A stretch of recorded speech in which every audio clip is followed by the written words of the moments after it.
अब ऐसी दिखती है पृथ्वी।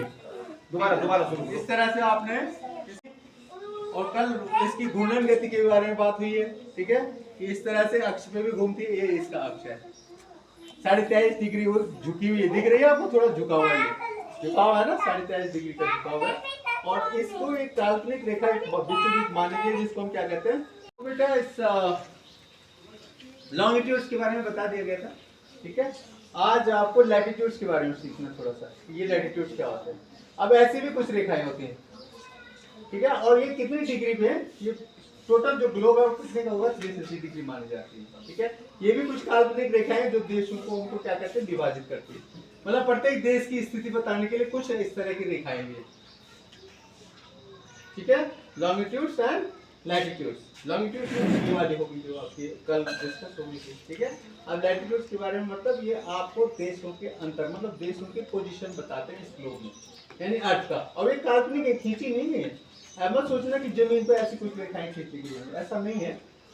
कुछ काल्पनिक रेखाएं बताई गई हैं जो हमारे इन प्रत्येक देश की पोजीशन को बताते हैं कि वो देश कहां पर स्थित होगा, ठीक है। और अभी आज जीके का भी क्वेश्चन है आपका, कितनी है, कितनी मानी गई, 360, ठीक है, 360 डिग्री। ये पूरा ग्लोब कितने का, मतलब पूरा एक जो सर्कल हमने कल एंगल्स के बारे में बता रहे थे आपको, नहीं, लेकिन यहाँ पे जो बात हो रही है वो सॉलिड एंगल की बात होगी। और जब आप बड़े होंगे, जब वो आपको बीएससी एमएससी लेवल पे पढ़ रहे होंगे, तो वहाँ एस्ट्रोनॉमी एक सब्जेक्ट होता है, ठीक है, और उसमें सॉलिड एंगल्स के बारे में भी आप बात कर रहे होंगे। सॉलिड एंगल होता है वहाँ पे एक टॉपिक, ठीक है। तो वो सब इसी जो हमारे पास सेलेस्टियल बॉडी है, सेलेस्टियल बॉडी बोलते हैं जितने हमारे भी ग्रह हैं, ठीक है, या उपग्रह हैं जो नेचुरल है, ठीक है, तो उनके बारे में जो स्टडी है, ठीक है, सेलेस्टियल बॉडीज के बारे में जितनी भी स्टडी है, that comes under this astronomy. एक सब्जेक्ट है मैथमेटिक्स का, ठीक है, मैथमेटिक्स का एक सब्जेक्ट है एस्ट्रोनॉमी, ठीक है। और उन सब के बारे में आपको खूब डिटेल से स्टडी, लेकिन ये तभी आप प्राप्त कर पाओगे जब आप आगे पढ़ेंगे इस सब्जेक्ट को, ठीक है ना। हाँ, तो वहाँ एक सब्जेक्ट इस तरह का, साथ में आपको ज्योग्राफी में भी ये सब मिल जाएगा, हाँ दिव्या, ज्योग्राफी में भी ये सब कुछ मिल जाएगा, ठीक है।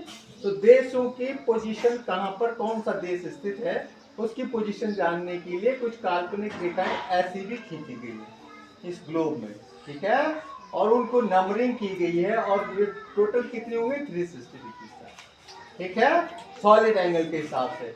अब कोई भी देश है उसकी पोजीशन जानने के लिए हम ये रेखाएं पढ़ लेंगे, और उन दो रेखाओं के बीच कहां पर देश स्थित है, ये देखो ना, ये ऐसी काल्पनिक रेखाएं अभी आपने देखी है ना।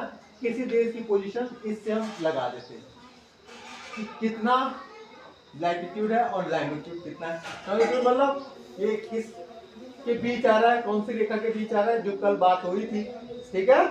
और लैटिट्यूड्स मतलब ये ऐसी किन रेखाओं के बीच आ रहा है, ठीक है। तो किसी भी देश की पोजीशन जाननी हो तो हम देशांतर, इसीलिए इनका नाम क्या बता, देशांतर रेखाएं, क्या बता, देशांतर रेखाएं। और देशांतर रेखाओं का काम क्या होता है, किसी भी देश की अगर हमको पोजीशन बतानी है कि कितने लैटिट्यूड्स के बीच ये देश स्थित है, ठीक है, वो बताने के लिए ये हमारी कुछ काल्पनिक रेखाएं जिनको हम देशांतर रेखाएं के नाम से जानते हैं, ठीक है। और जब बड़े होंगे आप तो इसके बारे में और डिटेल स्टडी आप या तो एस्ट्रोनॉमी में पढ़ेंगे या ज्योग्राफी में, ठीक है ना।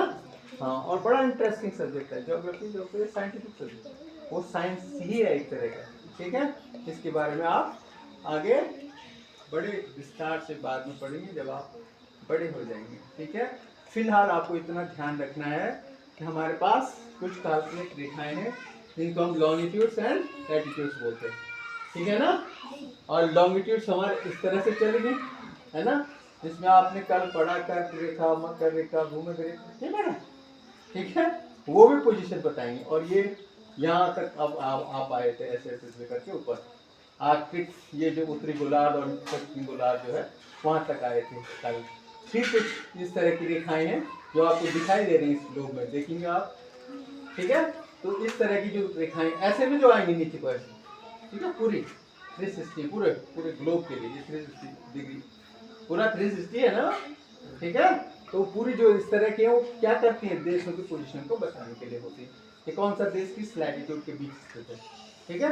तो ये सारा डिटेल्स आप आगे बड़ी क्लासेस में जाकर के पढ़ेंगे जब आप ज्योग्राफी का स्टडी करेंगे या एस्ट्रोनॉमी का स्टडी करेंगे, ठीक है जी, ठीक है ना। आज के लिए इतना बहुत है।